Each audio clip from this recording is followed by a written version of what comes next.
로마서는 그 성경에서도 그 다이아몬드로 읽혀지는 장입니다. 그만큼 믿음에 대한 핵심 교리, 우리가 말하는 이신득이, 이신칭의에 대한 교리, 우리가 구원을 얻게 하는 모든 교리와 그런 사상이 다 들어있는 책이거든요. 로마서에는 특별히 이 믿음에 대해서 강조한 책입니다. 앞에 우리 로마서 1장에서 12장, 11장까지를 보면 그 믿음을 증명해내기 위해서 바울이 얼마나 그 논리를 펴가는지를 볼 수 있어요. 거기 보면 십자가에 대한 교리와 믿음, 그 믿음으로 말미암는 의에 대한 이야기들로 가득합니다. 그럼 이제 12장 후반부터 12장부터 13장까지는 뭐냐면 그 믿음의 결론이 뭐냐는 거예요. 바울이 그렇게 증명해내려고 했던 그 믿음은 어떻게 드러나며 어떻게 세상 가운데 나타나는가, 내가 그 믿음을 가지고 있다는 증명이 어떻게 나오는가에 대한 이야기들이라고 보시면 됩니다. 그러니까 너희가 그 수많은 교리를 가지고 말씀을 가지고 배웠는데 그러면 우리가 그 믿음이 있는지 그 말씀이 있는지는 과연 뭘로 알 수 있느냐, 그 표식이 뭐냐에 대한 이야기예요. 그래서 로마서 1장에서 11장까지를 교리에 대한 이야기라고 한다면 12장부터는 그 믿음을 가진 사람들의 삶에 대한 이야기다, 이렇게 이해를 하시면 굉장히 쉽습니다. 로마서가. 결론적으로 말하면 믿음이 있는 자는 반드시 자기가 믿음이 있는지는 삶으로 증명을 해내야 되는데 그 믿음의 증명 중 가장 큰 것이 바로 사랑이다라고 말을 하고 있어요. 예수님은 이제 예수님이 이 땅에 오셨을 때 예수님하고 율법사들하고의 그 묘한 갈등이 있었습니다. 예수님이 아무리 표현을 하고 증명해내는데 율법사들이 다르게 판단을 하더라는 거예요. 분명히 예수님은 구약의 모든 율법을 완전하게 하러 오셨다 그랬거든요. 그런데 많은 사람들이 어떻게 생각했냐면 예수님은 마치 율법을 없애버리는 사람으로 생각을 했다는 거예요. 마태복음 5장 17절 말씀 한번 보시죠. 같이 읽습니다. 내가 율법이나 선지자를 폐하러 온 줄로 생각하지 말라. 폐하러 온 것이 아니요 완전하게 하려 함이라.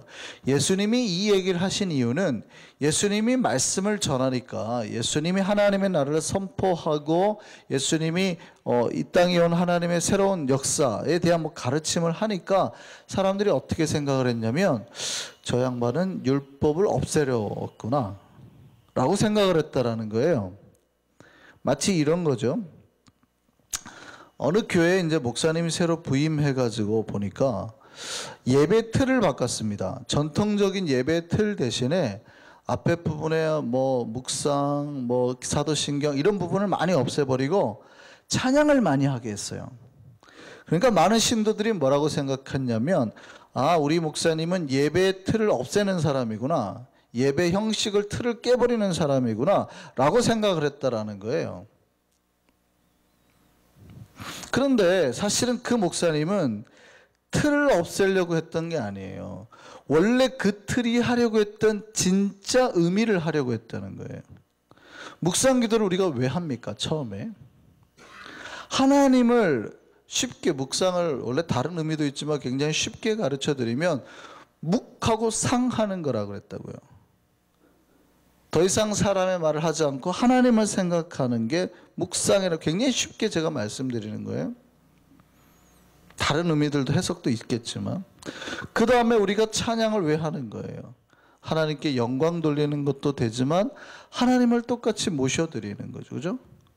우리가 사도신경의 고백을 왜 합니까? 제가 사도신경은 눈뜨고 하는 거라 그랬잖아요. 모든 대중 앞에서 내가 이러이러한 하나님을 믿는다고 크게 선포하고 고백해야 되는 거예요. 하나님을 드러내고 나타내는 거예요. 진짜 하나님을 만나고 고백하는 거예요. 근데 많은 교회들이 그 틀 자체를 중요하게 생각하기 시작하더라는 거예요. 원래 그 틀이 주고자 하는 의미는 잃어버리고 사도신경을 말씀 전에 하면은 좋은 교회, 말씀 뒤에 하면 이상한 교회, 뭐 이렇게 생각하더라는 거죠. 찬양을 한 번 해야 되는데 2번 하거나, 제가 오늘 찬송가 2번 했잖아요. 앞에 찬송가를 한 번만 불러야 되는데 저 목사님은 2번 불러요. 이상한 거죠.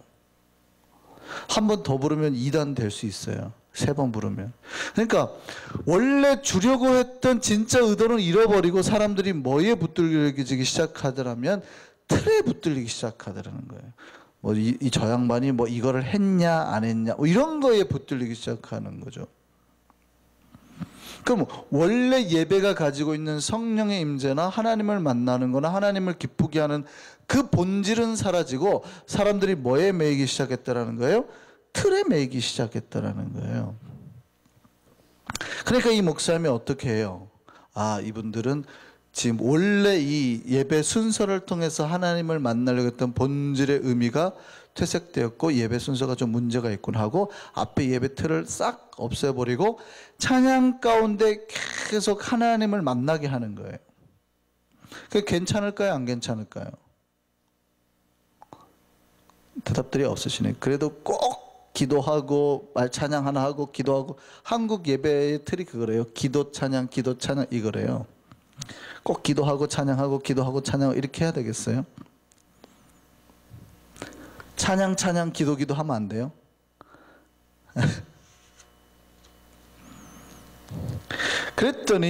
그래가지고 앞에 예배 틀을 없애고 찬양을 많이 하자고 했더니 사람들이, 성도들이 그렇게 생각했대요. 교회 신자들이. 아하, 우리 목사님은 예배의 파괴자구나. 예수님 지금 그 얘기하는 거예요. 그 얘기. 원래 율법이 주는 본래 의미가 뭐냐. 근데 사람들이 율법이 주는 본래 의미는 잃어버리고 율법 자체를 지켜야지 되는 것만으로 내가 하나님을 기쁘게 한다고 생각하는 거죠. 묵상기도 하고 찬양하고 대표기도 하고 찬양하고 이래야 하나님이 기뻐하는 걸로 생각을 한다는 말이에요. 하나님이 왜 율법을 주셨어요? 그 율법을 지키지 않으면 혼내고 벌주고 심판하려고 하신 거예요? 아니에요. 율법은 사랑하는 자를 대하는 거에 대한 방법이에요. 그러니까 내가 사랑하는 이에 대한 최대한 예의 지키는 것, 그 다음에 내 사랑에 대한 표현, 이게 율법이라는 거예요. 뭐 해라 하지 말라는, 너가 사랑하는 사람이 있다면 그 사람에 대한 최소한 이런 예의를 지켜야 되니까 그 사람에게는 이런 거 하면 안 돼, 이런 건 해야 돼 라고 말하는 게 율법이라는 말이죠. 그래서 진짜 율법, 원래 율법의 최고의 모습은, 이렇게 말씀드리면 율법이라는 것에 원래 감춰진 진짜 모습을 보려면 이 율법이 현재 묻어있는 진흙을 씻어내시고 그 다음에 율법이 가지고 있는 껍질을 벗겨내면 그 안에는 뭐가 있어요? 사랑이 있는 거예요. 하나님이 율법을 주시는 거는 참 사랑하게 하는 모습이라는 거예요.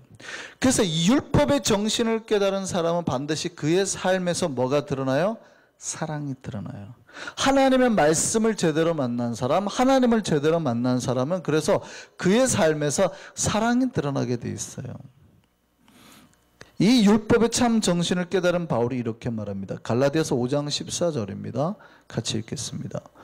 온 율법은, 그러니까 구약의 모든, 주로 이제 유대인들이 말하는 율법은 토라를 말하는 거예요. 모세오경. 그런데 그걸 포함한 모든 성경이 주는, 이렇게 이해하셔야 돼요. 모든 성경이 주는, 성경이 말하는 법은 어디에서 끝나요?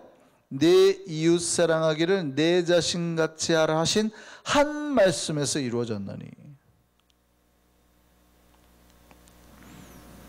이해되세요? 그러니까 성경의 진리를 꿰뚫는 사람이 딱 한마디 하는 거는요, 이 법을 왜 줬냐? 사랑하라고 줬다, 이렇게 이해한다는 거죠. 대한민국은 성문법을 기본으로 하는 나라입니다. 성문법이라는 거는 법조항을 써가지고 그 법 써진 것을 이렇게 브로크하면서 깬 사람은 잡아들이는 거예요. 이게 성문법을 기초로 하는 나라죠. 근데 이 성문법이 그 기초로 된 나라의 특징이 뭐냐면 법조항이 이게 기록이 돼 있지 않잖아요. 그 법이 제정되지 않으면 그 법이 제정되지 않은 행위를 하면은 법의 죄인이 안 돼요. 무슨 말인지 아시죠? 우리가 건물을 개조하려고 하는데 이 건물을 개조하면 불법입니다라는 것이 쓰여지지 않으면 그 건물을 개조해도 괜찮아요. 이게 성문법의 기초로 세워지는 나라예요. 그런데 민주주의가 훨씬 발달한 영국, 그러니까 영국에서 민주주의가 시작이 됐잖아요, 그죠? 그래서 영국 여왕이 그 초청해서 이렇게 식사를 하는 사람들은 그 아무나 부르지 않고 민주주의의 최고의 수훈을 준 사람들을 부르잖아요.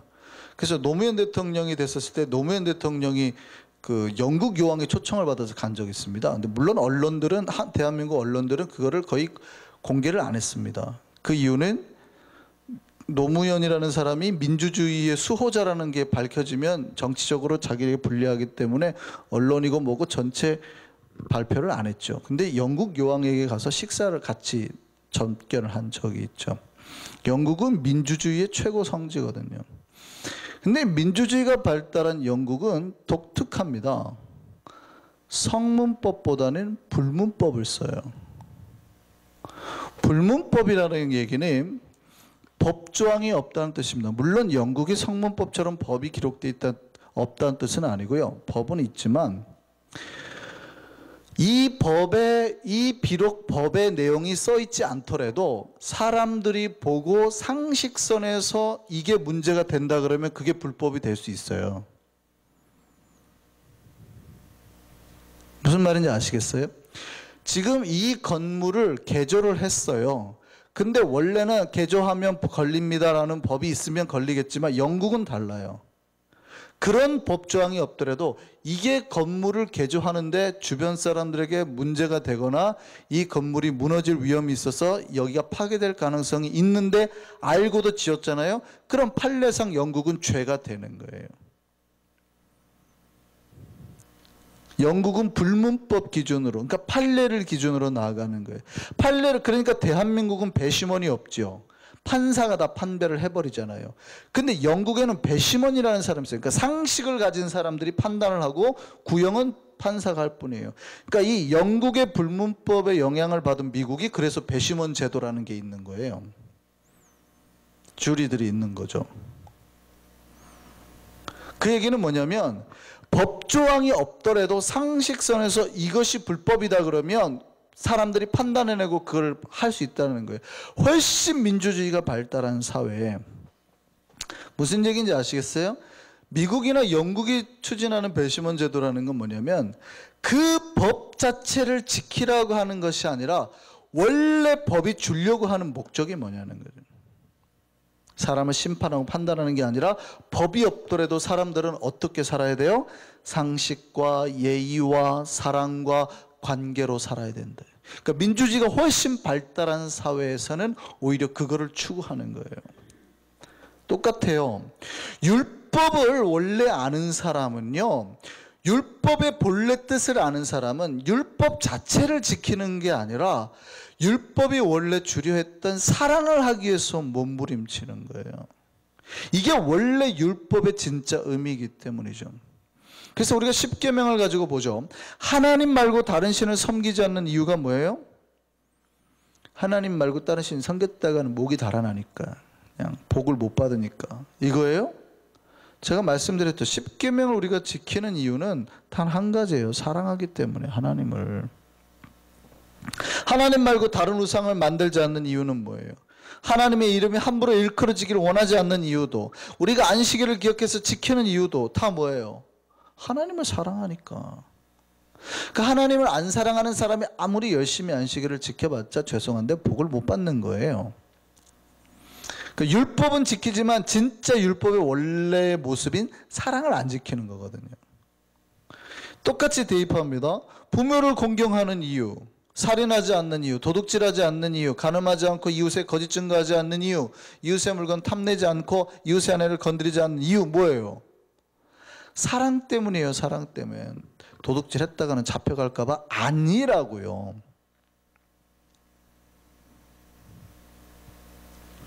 모든 율법은 그래서 사랑 안에서 해석이 됩니다. 사랑 때문에 율법 지키는 거예요. 그래서 웨스트민스터 소율의 문답, 요즘에 우리 신앙생활 하시는 분들은 좀 편하게 하잖아요. 원래는 세례를 받으려면 웨스트민스터 소율이 우리 세가족 공부나 할 때 계속 하죠. 옛날에 신앙생활 하셨던 분들은 다 했어요. 웨스트민스터 신앙고백 1번이 뭐예요? 사람의 제일 목적, 하나님을 영화롭게 하고 평생도록 영원토록 하나님을 즐거워하는 게, 이게 이제 우리가 많이 외우는 웨스트민스터 신앙고백 1번이잖아요. 그럼 제가 요거 질문 드릴게요. 요거 맞추시는 분은 제가 상품도 드릴 수 있는데, 웨스트민스터 신앙고백 42번이 뭔지 아세요?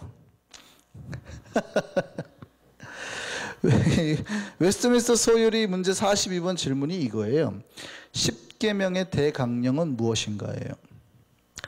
10계명의 대강령, 그러니까 10계명이 주는 원래 이 명령의 뜻이 뭔가라고 나오는 겁니다. 그게 답이 이거예요. 10계명의 대강령은 우리의 마음을 다하고 성품을 다하고 뜻을 다하고 힘을 다하여 주 우리 하나님을 사랑하고 또 이웃 사랑하기를 우리 몸과 같이 하라 하신 것이다 예요. 왜 10계명을 지켜야 되느냐고요? 하나님을 사랑하기 때문에. 왜 하나님의 이름을 10계명은 두 가지로 되어 있다고 그랬잖아요. 하나님과 이웃에. 그럼 하나님을 사랑하고 이웃을 사랑하기 때문에 하나님에 관련된 법령을 지키고 이웃과 관련된 법령을 지킨다는 거예요. 웨스트민스터 신앙고백은 정확하게 10계명의 본래 의미, 율법을 주신 의미를 꿰뚫고 있다 이 말이에요. 신자는 율법을 잘 지켜야 됩니다. 우리는 분명히 율법을 잘 지키고 살아야 돼요. 근데 율법을요, 여러분 블럭이라 생각하고 그 율법을 하나하나 이렇게 세우고 만들어서 다 쌌잖아요.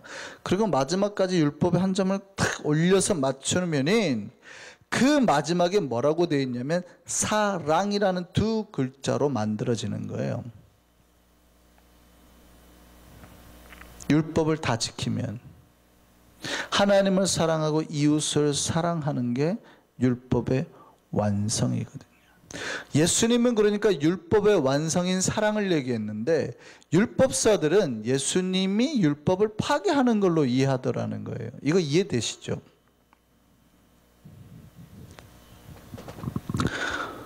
저는 우리가 하나님이 우리에게 주기를 원했던 진짜 율법, 그 사랑을 완성해가는 우리 한성교회 우리 신자들 되기를 바랍니다. 여러분 모두 그 사랑을 받으셨어요. 그럼 이제 우리가 그 하나님의 사랑을 받은 자인지를 어떻게 하라고요? 증명하라고요. 바울이, 우리가 지금 큐티를 로마서 13장을 하고 있잖아요. 로마서 12장, 13장, 14장, 16 계속 가면서 바울이 뭐 말하냐면, 너희가 앞에서 말했던 그 믿음을 가진 자, 율법을 받은 자임을 증명해내라는 거예요. 그럼 우리가 하나님의 사랑을 받은 자임을, 믿음을 가진 자임을 어떻게 증명해내고 있냐? 그 말씀은 무엇이죠? 그게 오늘 본문에 말하는 거예요. 10절 말씀 한번 보세요. 사랑은 이웃에게 악을 행하지 아니하나니 라고 해요. 로마서 12장 13장에서 반복되어서 나오고 있는 말이 있습니다. 뭐냐면 그 사랑을 가진 자, 그 율법을 가진 자, 믿음을 가진 자는 절대 악을 행하지 않는다라는 말을 반복해서 강조하고 있습니다. 로마서 12장 17절입니다. 같이 읽습니다. 아무에게도 악을 악으로 갚지 말고 모든 사람 앞에서 뭘 도모하래요? 선한 일을 도모하라. 그러니까 누군가가 나에게 악을 행했을 때 그거를 갖다가 우리가 보통 어떻게 갚아요? 이쪽 뺨을 맞으면 상대쪽 뺨을 때려준단 말이죠. 그게 세상의 법칙이에요. 우리는 어렸을 때부터 세상의 법칙대로 자랐어요. 제가 어렸을 때 나가서 맞고 들어오면 저희 부모님한테 혼났습니다. 어디 가서 맞고 들어와? 가서 한 대 더 때리고 와. 이렇게. 세상의 법칙은 뭐예요? 맞으면 때려라예요. 하나님의 법칙은요, 맞으면 다른 쪽도 돌려대라거든요. 이게 우리를 힘들게 하잖아요. 아무에게도 누군가 나를 악으로 행했는데 그걸 악으로 갚지 말고 모든 사람 앞에서, 모든 사람이 보는 데에 선한 일을 하도록 만들래요. 오늘 로마서 13장 10절 다시 보시죠. 뭐라고 되어 있어요? 사랑은 이웃에게 그래서 뭐를 행하지 않아요? 악을 행하지 아니하나니. 그래서 사랑이 율법의 완성이에요. 시편 15편을 보면 하나님 앞에 예배를 드릴 수 있는 자, 하나님의 처소에 거할 수 있는 자, 하나님 앞에 나올 수 있는 자의 자격에 대해서 말하고 있습니다. 시편 15편 보시죠. 같이 읽습니다. 여호와여, 주의 장막에 머무를 자 누굽니까? 하나님의 장막에 머무를 자 누굽니까? 하나님의 성산에 사는 자가 누굽니까? 정직하게 행하며 공의를 실천하며 그 마음에 진실을 말하며 그의 혀로 남을 허물하지 않고 그 이웃에게 뭐를 행하지 않아요? 악을 행하지 아니하며.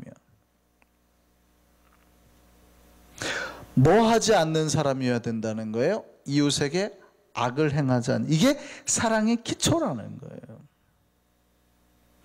이게 율법의 완성이에요. 이 율법을 지키는 자, 사랑의 기초를 가진 자, 이 사랑으로 자기의 기초를 닦은 자가 하나님의 처소에 거할 수 있게 됐다. 로마서 12장 1절에 보면 우리가 그 유명한 영적 예배에 대한 말이 나옵니다. 너희는 이제 그러니 뭐래요? 거룩한 산 제물로 드리는 영적 예배로 하나님 앞에 나아가라 그러잖아요. 그럼 그 영적 예배가 뭐라는 거예요? 우리 삶으로 드리는 영적 예배가 뭐예요?